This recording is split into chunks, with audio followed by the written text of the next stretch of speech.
So what's curious about what you just outlined is you don't even need to know anything about football to make this observation. If somebody's really good at doing something and they proved it, in this case, Tyler Van Dyke against the ACC in 2021. So you know what he does well. And then I can even understand the thought that, okay, even though he did all these things well, and I'm sure they reviewed every pass that he made in 2021 a zillion times, not once, a zillion times to understand exactly what he's doing well and what he struggled in, which wasn't a heck of a whole lot. But then let's say because of just different philosophies, different approaches, wanting to do something different with him, I understand trying that out. And I'm not talking about in September, trying it out. You got spring practice, you got winter workouts, you got all sorts, you got him standing at a chalkboard. If you got all sorts of different ways to determine, okay, is he going to be able to make these adjustments? And I would think that they would have had plenty of indication as to whether he was capable of doing that. Yeah. I mean, but, shout out to Mike Tyson. Everybody has a plan till they get punched in the mouth, yeah, okay, going up on the whiteboard. Okay, yeah, I'm not saying that he doesn't understand the concepts. I'm sure that he does, but the way that, it works on a, granular level is different. And clearly he's struggling with that mightily. And yeah, we just need to do something different. And I mean, there were a couple bubble screens. Jacoby George almost got loose on his. There were two to the other side of the field. If you make those blocks, Brashard Smith is outrunning that angle from that linebacker on the first one. And that was Ladson and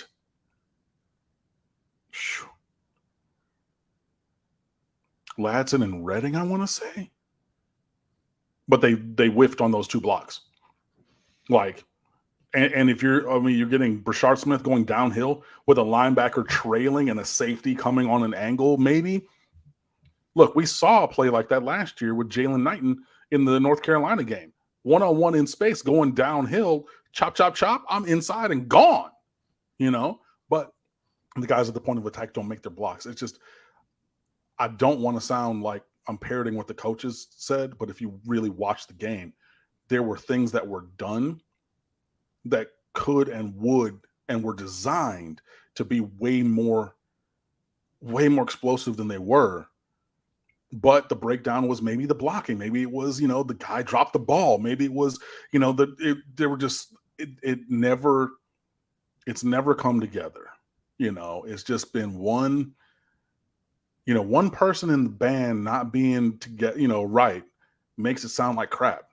The bass player is playing the wrong route on the, you're over there and you're not playing Billie Jean. You're playing something else on the bass. And so everybody's like, yo, we're on a different tune. It's that. And I mean, some of the notes are probably going to cross over. You got some, chord tones. So yeah, I got that E in that chord. So I'm playing the third, not the C. It'll work, but it's not the right song, or the right part, and it's just that keeps coming up, and I get it. It's a new offense. I get it's a new install and everything, but there's just been very few times in the past game where everybody's done what they need to do.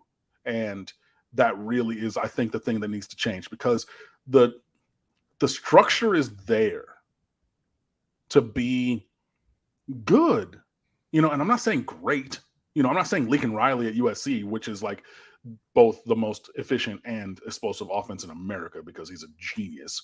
But again, even if you get league average from where, because Miami is not there. Running the ball, sure, 4 yards in a cloud of dust, cool. Explosiveness is not there in by any metric. But even if you get league average, even if you get top 75, that's such a sight. That's 50 places or more difference from where Miami is in terms of explosiveness. So if you end in the top 70, that means you're probably going to be top 50 or 40 for the rest of the season. It's there, but are you going to make that block? Right? Even though the ball didn't come to you, even though you might be a little bit tired, even though you might be a little frustrated because you dropped that ball before, right? Are you going to catch that ball across the middle when I've schemed you one-on-one on a linebacker, bro? Right? A skill player here at Miami, one-on-one on a linebacker, that should be cash money every fucking time, period. But you want to drop the ball, because you want to think about catch the ball and then go get this money, right? But everybody's not. It's just not fitting together. It's just not, and it's just, and it's frustrating because even if a couple of those plays do sync up, if everything does chain together, everybody does their job, even with a couple of those plays, and especially in a couple of these instances, especially the Brashard Smith bubble and the Henry Parrish drop, right? Those two plays change the entire complexion of the offensive game. The entire complexion, because both of them might have scored.